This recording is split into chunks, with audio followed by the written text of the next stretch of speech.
Este programa solo muestra el punto de vista de frikis. Si te ofende la opinión personal de alguien que solo desea divertirse, pues nos importa un cacahuate.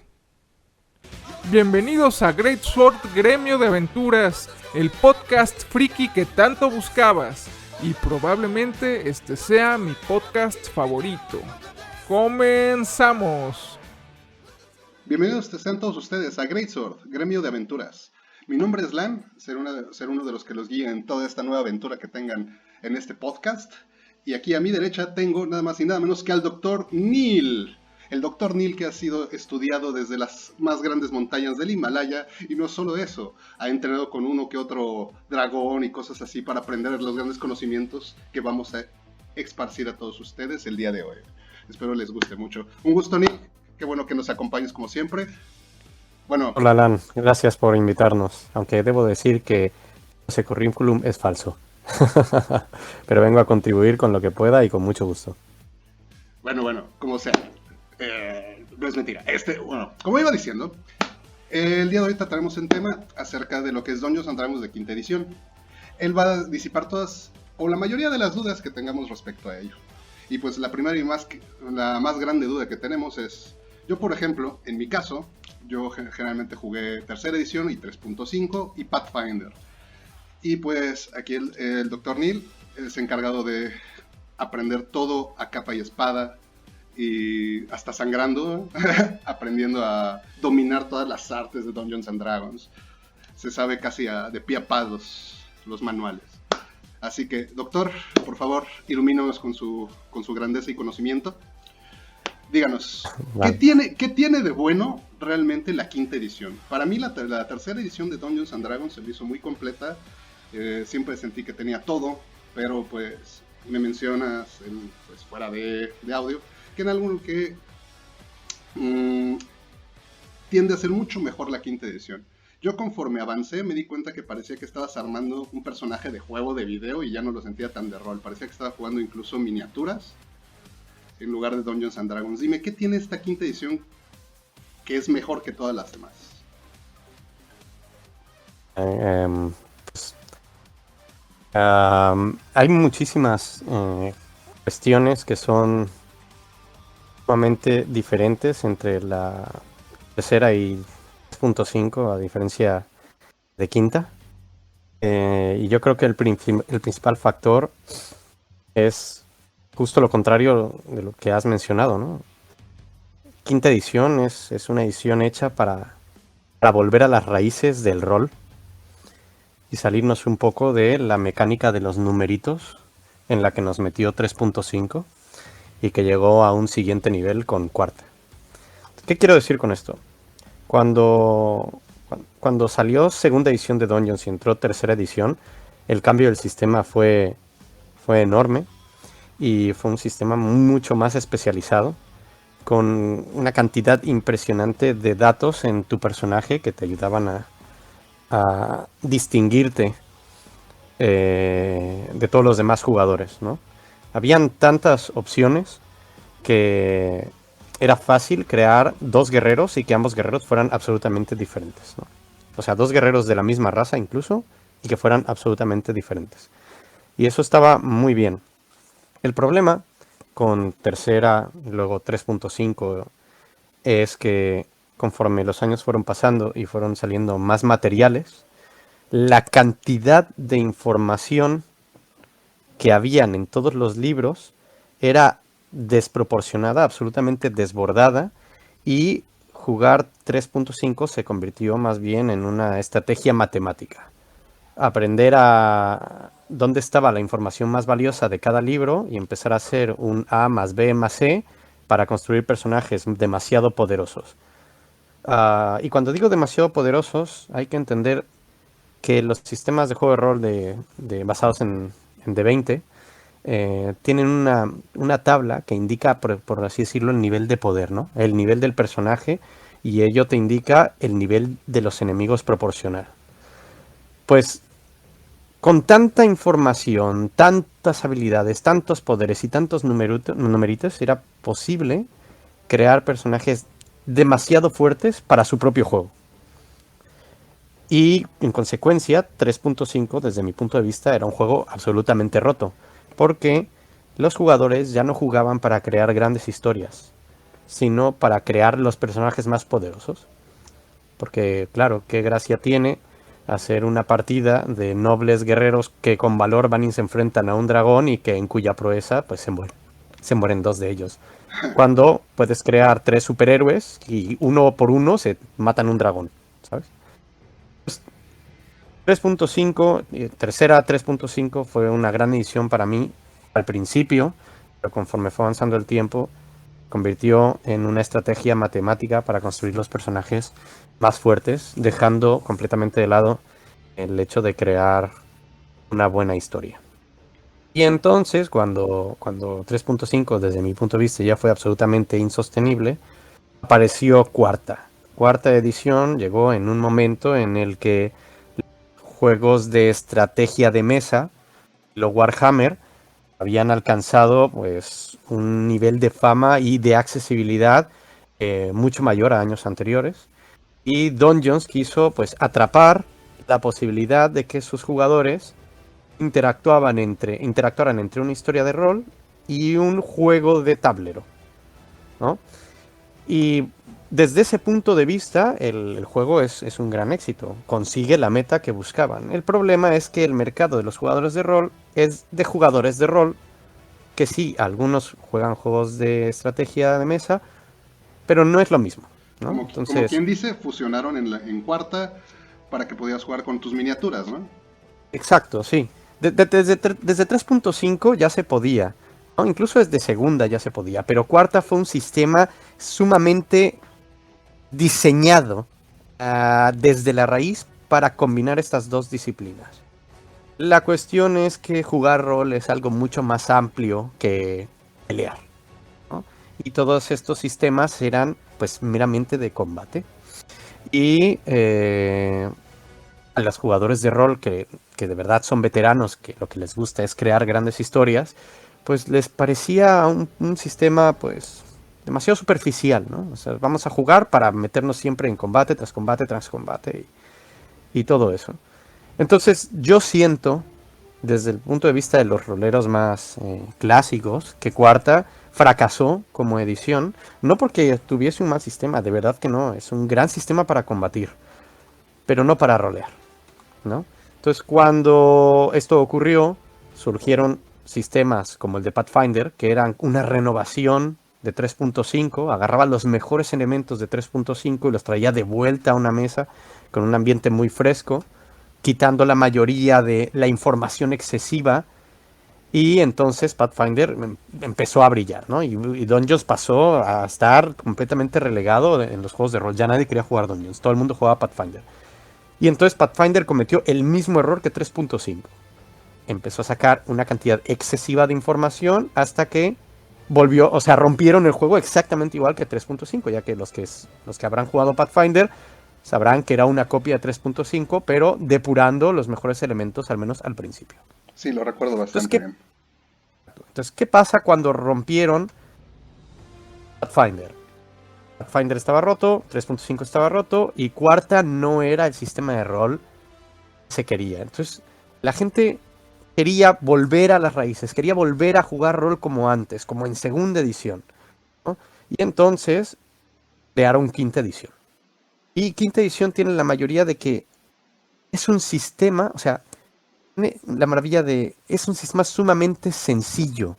Sumamente sencillo. 3.5, Pathfinder y Dungeons Cuarta eran sistemas sumamente complicados para gente muy devota a la lectura de los juegos de rol. Eran sistemas que necesitaban ser dominados a la perfección para sacarle rentabilidad a los personajes, ¿no?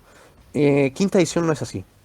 Es un sistema que regresa a las bases de tirar un dado para resolver cosas muy sencillas, ¿no? Mecánicas muy, muy básicas para que cualquiera pueda aprender a jugar rol en 30 minutos. Y unos personajes mucho menos detallados en cuanto a elementos, pero mucho más amplios en cuanto a posibilidades.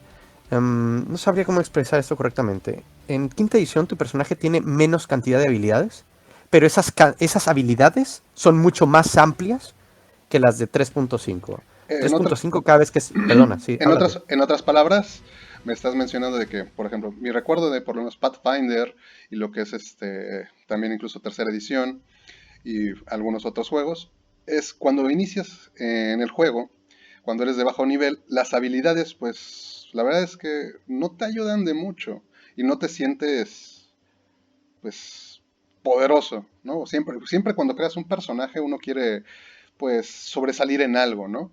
Y pues, Dios mío, jamás voy a olvidar mis primeras partidas de rol en donde, pues, me mataba una rata. Y Sí, pues eso es no, horrible. efectivamente, 3.5 era un juego en el que los personajes crecían exponencialmente. O sea, un personaje a nivel 1 en realidad es como si fuese un personaje de la mitad. Mientras que cuando llegabas a nivel 5, tu personaje era fácil un personaje de nivel 7 en poder real. Cuando llegabas a nivel 15, es que un personaje de nivel 15 podía enfrentarse a monstruos niveles 20, ¿no? Porque el juego era ya tan amplio, había tantas habilidades, tantas combinaciones de numeritos que se podían explotar entre sí, que estaba completamente desbalanceado. Bueno, no, en quinta edición tienes muchas menos habilidades y por lo tanto tienes menos posibilidad de combinar esas habilidades, pero como te digo, esas habilidades son mucho más amplias desde el principio. Y son amplias, pero al mismo tiempo son limitadas, ¿no? Y eso limita la cantidad de combinaciones posibles, pero te permiten, o más bien te transmiten, conceptos concretos que pues eran parte de los aspectos clásicos del juego, ¿no? Cuando estás jugando un guerrero en quinta, de verdad te sientes un guerrero desde el nivel 1, porque eres capaz de hacer cosas fantásticas con las armas, con las armaduras, y de verdad te sientes fuerte. Mientras que conforme vas avanzando de nivel, vas adquiriendo nuevas habilidades, pero esas habilidades no necesariamente se complementan entre sí para hacer que tu personaje crezca exponencialmente. Crece, sin duda crece, porque la idea del juego por niveles es que crezcas. Pero digamos que 1 más 1 es igual a 2, no a 4, como era antes en 3.5, ¿no? Entonces, quinta es un sistema mucho más sencillo, mucho más fácil de crear personajes, con personajes, o sea, con habilidades en personajes que resultan conceptos sumamente característicos, o sea, te permiten realmente imaginar lo que tienes en el papel y te permiten proyectarlo realmente en el juego. Y al quitar todas las mecánicas excesivas de combate de quinta edición y de cuarta, regresamos a un sistema muy muy básico de combate en quinta que no deja de ser divertido, pero no es un sistema tan especializado, lo cual permite a jugadores nuevos poder entrar y divertirse desde los primeros 30 minutos de juego, y a jugadores expertos intentar exprimir el sistema al máximo para sacar del mayor potencial. O sea, creo que es un sistema que consigue el balance perfecto en los juegos de rol, ya que tanto es un sistema enfocado en pelear, como fácilmente puedes aventarte la partida entera sin combatir, ¿no? Porque las habilidades sociales, a diferencia de otros sistemas de D20, no se quedan tan atrás. Sí, el sistema de combate es sumamente especializado, pero fuera del sistema de combate, las habilidades sociales también están suficientemente desarrolladas. No tanto como otros juegos de rol como Vampiro, por ejemplo, o como Leyenda de los Cinco Anillos, pero suficiente. Como quien dice, ya está mucho más equilibrado a lo que antiguamente estábamos acostumbrados en ediciones anteriores de Dungeons, ¿no? Sin duda yo diría que sí. Eso es muy bueno. Ahora, con respecto a lo siguiente, por ejemplo, algo que he notado es, por ejemplo, la cantidad de nuevas razas que hoy en día existen en Dungeons and Dragons ya es bastante amplia. Recordando los ayeres en donde nada más teníamos humano, enano, gnomo, orco, semielfo, elfo, ¿no? Esas eran las Bueno, viejas razas, ¿no? Son, bueno, ¿lo dices como una crítica o como un apunte? quizá un poco de ambos, tal vez. Porque bueno, Pues, yo soy un poco más tradicional con respecto a las razas, porque siento que esas siempre han sido como que la esencia de Dungeons and Dragons. Pero bueno, todo tiene que desarrollarse y pues tienen que sacar la posibilidad de que los jugadores tengan la posibilidad de usar más razas, ¿no? Como por ejemplo, que puede ser medio demonio, que etc. Y lo digo más que nada porque pues tengo conocidos que incluso ya son hasta medio gatos o gatos y pelean, ¿no? bueno, ¿Cómo ves esto tú? Mira, es una opinión que no podemos dejar a la ligera. Primero que nada hay que entender que Dungeons es un producto. Y los productos han de crecer y si tus consumidores te piden algo, pues tienes que encontrar la manera de satisfacerlos sin romper el juego. Entonces, Dungeons es un juego que se diseñó en principio basado en jugar los libros de Tolkien, ¿no? El Señor de los Anillos, en el cual las razas están claramente limitadas a lo que el autor creó. Pero lo cierto es que la fantasía hoy en día es demasiado amplia y en gran parte está dominada por el anime, y en el anime pues hay miles de razas distintas. Así que los chicos ya no sueñan con ser elfos todopoderosos con espadas brillantes, sino con ser chicas conejo, ¿no? Lo que sea. Entonces, Quinta es un juego en el que no solo a través de los libros de expansión se han creado una infinidad de razas distintas para que cada quien pueda jugar lo que quiera, sino que debido al actual movimiento social, político, inclusivo, ya hay un libro en el cual tú diseñas tu propia raza. Dices exactamente cómo te ves. Incluso tú puedes decir, yo soy un elfo, pero no tienes las habilidades del elfo básico del manual del jugador, sino que tú puedes diseñar tus propias habilidades porque, como lo dije hace un momento, la tendencia actual, la inclusión, que es un aspecto de desarrollo social y político, se está reflejando en el juego. Pero, ¿dónde está el límite? ¿No? Yo creo que el límite no está en qué tantas posibilidades te den los libros, sino en lo que acepte el máster. Yo también soy un jugador clásico y a mí me gusta que los jugadores se queden dentro de las razas clásicas para jugar, porque jugar rol no solo implica agarrar una espada e ir a matar un dragón, sino implica tener un personaje que se desarrolle dentro de una cultura, y entre más desarrollada esté la cultura y más la domine el máster, pues más desarrollo de rol habrá y no solo será un juego de peleas, ¿no? Y qué mejor manera de desarrollar culturas para tus propios juegos que leyendo libros tipo Juego de Tronos, ¿no? Libros El Señor de los Anillos, o cualquiera de esta literatura fantástica en la que te demuestran culturas humanoides completamente desarrolladas y que tú puedes exportar a tus propios juegos. Y entonces, mientras tus jugadores van paseando por una ciudad o por un bosque o por un mundo, tú ya sabes cómo se comportan los personajes no jugadores con los que se encontrarán, las tradiciones con las que se pueden encontrar, ¿no? Cómo es su tipo de artesanía. Y todo esto infunde de vida el mundo que un máster crea. Entonces, de repente, supongamos que estamos jugando en un mundo estilo Tolkien, como el que estamos hablando, y de repente un chico dice, no, es que yo quiero jugar a una chica coneja. Dices, como máster, a ver, es que no quiera que juegues una chica coneja, pero es que no solo en este mundo no hay chicas coneja, sino yo no voy a saber dirigir una cultura de chicas conejas porque pues no lo he leído o no comparto la afición por la cultura de los hombres conejo como tú. Por lo tanto, si tú juegas un hombre conejo o una chica coneja en este mundo, pues vas a estar solo y probablemente no tengas una verdadera interacción social, porque tu raza está sumamente pues relegada, ¿no? Entonces, en resumen, no creo que entre más elementos nuevos el juego sea peor, pero sí creo que el máster debe decidir y los jugadores deben estar de acuerdo en pos de una gran historia en dónde están los límites aceptables para una campaña, ¿no? En otras Y palabras, bueno, estoy de acuerdo en eso. Digamos, la campaña no solo tiene que ser decidida por el máster, no hay que dejarle todo el peso, sino decidirlo entre todos los jugadores para que se pueda desarrollar una buena campaña, ¿no? Y también hay que considerar un poco al máster, ¿no? Porque pues, aunque no lo parezca, pues todo el mundo sabemos, a los que hemos mastereado y hemos sido directores del juego, sabemos que es pesado masterear una campaña y que de pronto, por falta de, ahora sí, de ciertos elementos particulares o que alguien, ahora sí, digamos, todos están haciendo, digamos, un personaje, ejemplo, legal bueno, son buenos y de pronto sale el que a fuerzas quiere usar el legal malo, ¿no? O el malo, o el caótico malo. Y pues eso truena un poco la arquitectura a veces de la aventura, ¿no? En otras palabras, es algo como eso, ¿no? De que sí, no, hay que totalmente de verlo acuerdo. mucho en el estilo del juego del Master, prepararlo todo y hacerlo todos en conjunto, ¿no? Para que guste. Porque así como mencionas, pues es difícil, por lo menos tomando por lo menos las historias de los libros de Dungeons and Dragons, pues no tiende a haber razas particulares, ¿no? O sea, no hay una raza de personajes medio quimera que haya sido desarrollada. No digo que no exista, pero pues digamos que a veces el conocimiento de uno como máster pues no se desarrolla tanto por esos lados, ¿no?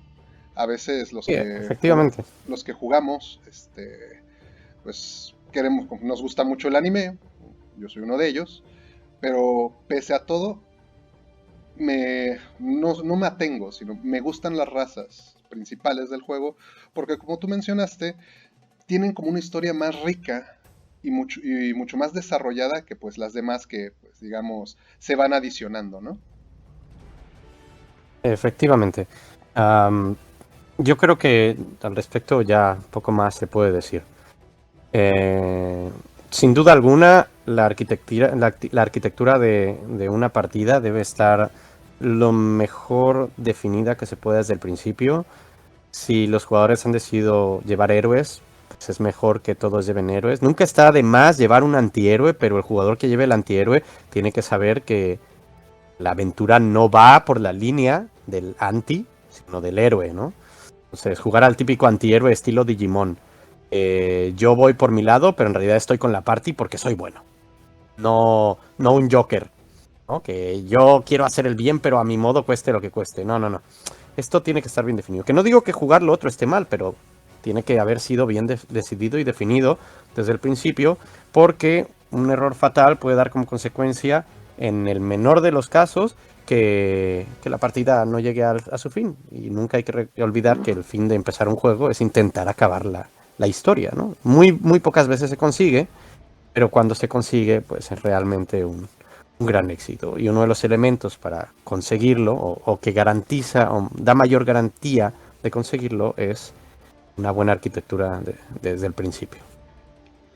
Definitivamente entonces, en resumen, tenemos Quinta nos da una gran oportunidad de poder crear un personaje que va más allá de solo tirar cachetadas, ¿no?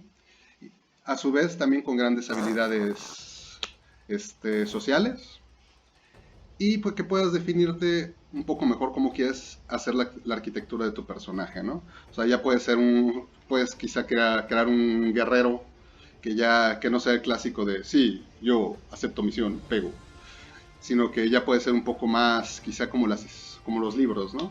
Un poco más, un guerrero más romántico, digamos, llamémoslo así, que pelea por, no sé, el amor de una doncella, desarrollarlo, y después de eso ir a la batalla recordando a la doncella y todo esto, ¿no? Pero ya por medio de habilidades que le permiten aunque claro, mucho de esto también infunde en el player, ¿no? También es el rol lo que define al personaje, porque pues una gran frase que pues todos, bueno, al menos todos los que jugamos rol, es que los números no hacen al personaje al final de cuentas, ¿no? La personalidad del personaje se la das tú mismo y pues es lo que hace realmente que sobresalga, creo que al final. Y pues bueno, regresando a Quinta, ahora, eso es con respecto a las razas. Ahora, con respecto a las tiradas, recordando ya viejos juegos de Dungeons and Dragons, pues se resolvían haciendo un centenar de tiradas.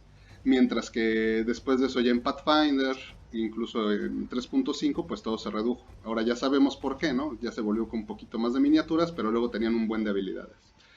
En esta quinta edición, doctor, dígame, ¿cómo se desarrolla un combate?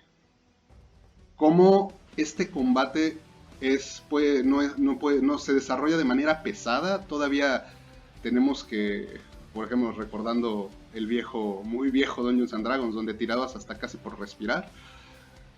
O sea, realmente un combate, ¿cómo se lleva? Puedes hablar dentro del combate, intentar convencer mientras le pegas, o cómo van las tiradas, doctor. Ilumíneme. Pues lo primero que se hace es determinar el orden de las iniciativas, ¿no? Una vez se han tirado, o sea, todos los personajes han hecho su tirada de iniciativa, pues Se desarrollan los turnos y cuando llega el turno de un jugador, tiene un número de acciones limitadas, las cuales son acción de movimiento, acción normal, que le llamaremos acción estándar. Luego tiene la acción bono, bonus action, y la reacción. ¿Okay? Entonces, en la acción de movimiento, evidentemente te puedes mover, es lo único que puedes hacer. O realizar cualquier tipo de movimiento que no sea solo caminar o correr. En la acción estándar es donde puedes hacer ataque, hacer un hechizo, activar alguna habilidad que requiera una acción, o gastar todo un turno para intentar convencer a alguien de alguna intención, ¿no? O engañar a alguien o así. La acción bonus es una acción muy especial que no se puede usar a menos que tengas una habilidad o una condición que específicamente te diga que puedes usar tu acción bonus. Por ejemplo, los pícaros, a nivel 2 me parece, adquieren una habilidad que les permite usar como acción bono la acción de esconderse o moverse de nuevo. Y luego tienes la reacción, que es una habilidad que se activa cuando las condiciones de una reacción se cumplen. Como por ejemplo, la mecánica básica de hacer un ataque de oportunidad. Cuando alguien sale del área de peligro de personaje o de un monstruo en guardia, pues puede provocar un ataque de oportunidad. Y entonces cuando sale, el monstruo hace el ataque de oportunidad. Entonces nada más en estas acciones.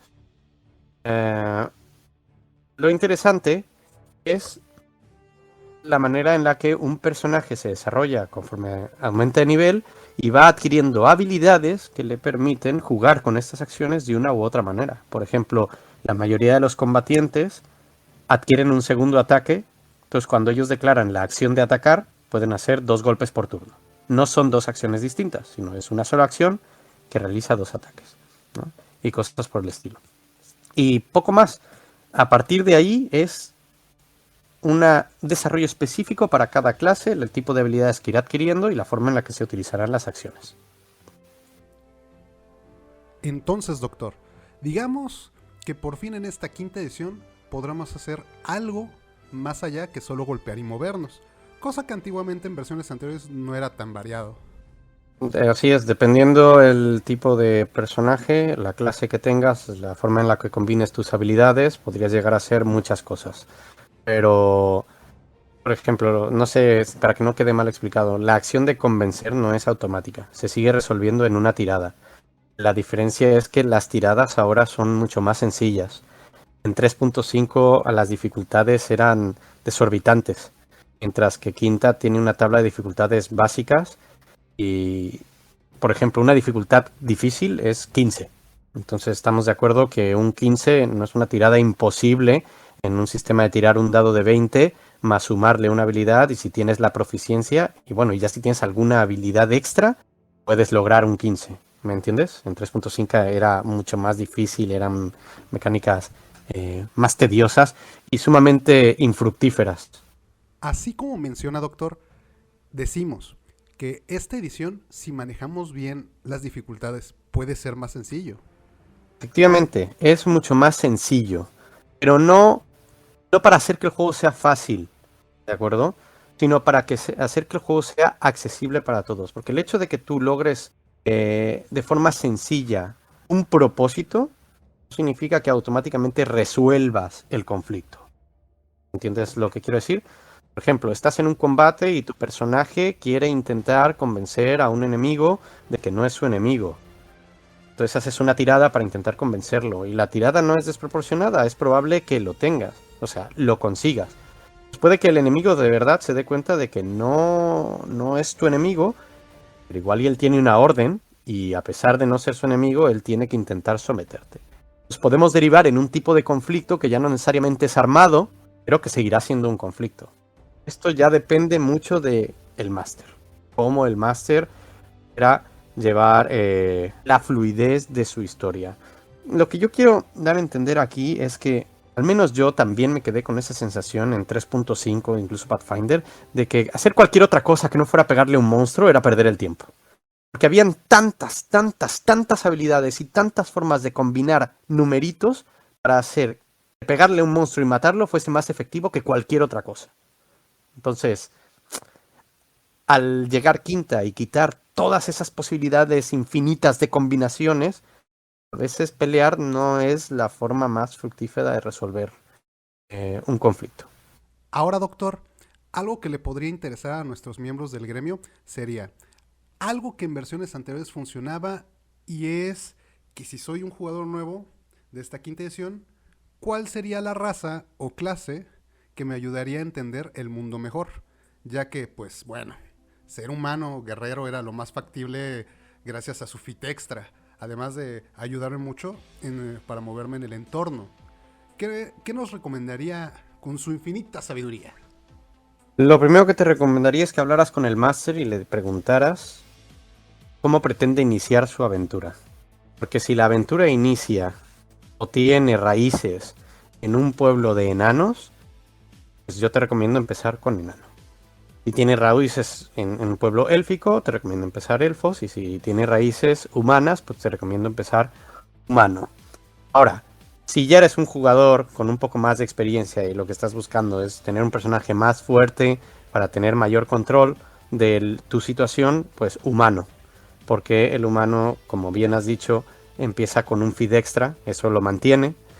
Pero eso no significa que las demás razas estén por debajo, simplemente tienen habilidades distintas, ¿de acuerdo? Pero yo me basaría más en el concepto social de la historia, que tengas mayor accesibilidad tanto al conocimiento como al apoyo de un pueblo, pertenecer a la misma raza. Y en cuanto a la clase, si eres un jugador nuevo, lo que te recomiendo es jugar bárbaro. Y si eres un jugador que quiera control a niveles bajos y vas a empezar una aventura con muchos jugadores nuevos, bárbaro. Porque los bárbaros son personajes extremadamente duros y muy efectivos en combate. Y mientras avanza la historia, pues ya te puedes dedicar, o cualquier otro personaje se puede dedicar a las cuestiones sociales. Siempre hace falta, por ejemplo, un bardo o un paladín que sea líder del grupo y el rostro y que pueda hablar por todos o cosas por así. Pero si no tienes ni idea de por dónde empezar, juega un bárbaro, que te aseguro que te vas a divertir, te vas a sentir fuerte, vas a tener bastante resolución para inclinar la balanza de la victoria de los combates hacia tu lado. Entonces no ha cambiado mucho respecto a diferencia de clase o raza para iniciar. Es recomendable ser humano, bárbaro o fighter, ya que gracias a lo nuevo de esta misma edición, puedes empezar fuerte y hacer tu camino más llevadero, ¿no? Efectivamente. Y digo el guerrero por encima digo el bárbaro por encima del guerrero, porque el guerrero es muy sencillo, pero a la vez, a niveles bajos es un poquito aburrido. Mientras que el bárbaro tiene solo una mecánica, o sea, tampoco es que sea tan complicado, tiene una mecánica, pero cuando activas esa mecánica, que es la mecánica de la furia, te sientes muy poderoso. Y cuando es la primera vez que juegas, es muy importante tener la primera impresión de que tu personaje es un héroe de verdad y no pues un tipo random que agarró una espada ahí y dijo, a ver qué voy a hacer hoy aquí. Muchas gracias, doctor. Ahora, díganos, ¿cuál sería su raza y clase favorita? Se dice que se conoce a una persona gracias a su elección en rol. A ver, díganos. Bueno, mi clase favorita es paladín, porque yo siempre he jugado paladín. Me encanta el concepto de personaje y me encanta que desde 3.5 adquirían la habilidad de la inmunidad al miedo. A partir de eso tienen un montón de habilidades muy icónicas, muy divertidas, pero el hecho de tener un personaje que es inmune al miedo, que es un poder que suelen tener monstruos muy, muy, muy grandes, como los dragones, pues me da mucho feeling, mucha sensación positiva de interpretación. Y como raza, pues a mí lo que siempre me ha gustado son los elfos, ¿no? Me encanta interpretar elfos, pero el problema es que hoy en día los elfos pues ya no están tan a la moda, entonces difícilmente encuentras masters que sepan llevarte bien un entorno élfico, ¿no? En el que tu personaje sienta que de verdad es un ser antiguo y casi divino. Y en ese caso, mejor humano. como quien dice, siempre es bueno usar un humano, al menos de inicio, ¿no? Es que todos los másters saben llevar sociedades humanas, porque son la sociedad en la que viven. Todos los másters reflejan la sociedad en la que crecieron en sus propios juegos de rol. Para llevar distintos tipos de sociedades hay que leer mucho. En otras palabras, mucho del entorno de nuestro juego depende de lo que elijamos al inicio. Si uno es máster, novato, lo más recomendable sería hacer la mayoría del setting en una ciudad humana, o pueblo, o cosas relacionadas, ¿no? Yo opino que si eres máster, quieres correr una aventura con tus amigos, si es tu primera vez, sin duda alguna te fijes en cualquier serie exitosa o que sea tendencia en la televisión, y si te apasiona, que intentes exportarla, modificarla a tu estilo y proyectarla. Y lo más normal es que sean sociedades humanas. Los players, por lo tanto, desarrollarán personajes mucho más realistas y con los que se identifiquen mejor si son humanos. Y desde luego, personajes que no incluyan el uso de la magia para empezar. Porque la magia ya son mecánicas más complicadas. No digo imposibles, ¿no? Si hay algún valiente o que se crea lo suficientemente listo como para intentarlo, los magos son fantásticos en esta edición. Así que adelante. Pero si no, pues cualquiera de los guerreros. Ya sea bárbaro, el guerrero, el explorador, todos estos. En conclusión, aunque uno sea novato en esta quinta edición, con solo algo de idea del entorno fantástico al que vamos a estar, gracias al ver a una serie, copiar un anime o cosas parecidas, tanto por el máster como los jugadores, que se preparen para eso, que lo platiquen, así podrían crear grandes aventuras. Todo eso, sin duda. Y bueno, se ha terminado el tiempo en esta ocasión. Agradezcamos al Dr. Neil por entregarnos su increíble conocimiento y compartirlo con nosotros. Sé que tuve que sacarlo de su meditación en los antiguos 5 picos en China, pero bueno, aún así, Doctor, nos vemos en el siguiente capítulo de Greatsword Gremio de Aventuras.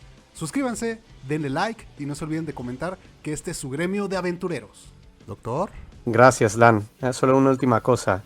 Gente, no soy doctor. Soy un tipo normal, ¿vale? Y me encanta jugar rol, así que espero sus comentarios. Todo lo que venimos a decir aquí son opiniones, todo de buena fe. Y si alguno tiene dudas o cree que nos equivocamos, esperamos poder tener una plática con ustedes, pues que sea razonable, educada y llena de buenas intenciones. Ha sido un placer y nos vemos a la próxima. Y ahora sí, hasta la próxima. Se despiden su colega Alan y el Dr. Neil. Podcast fuera.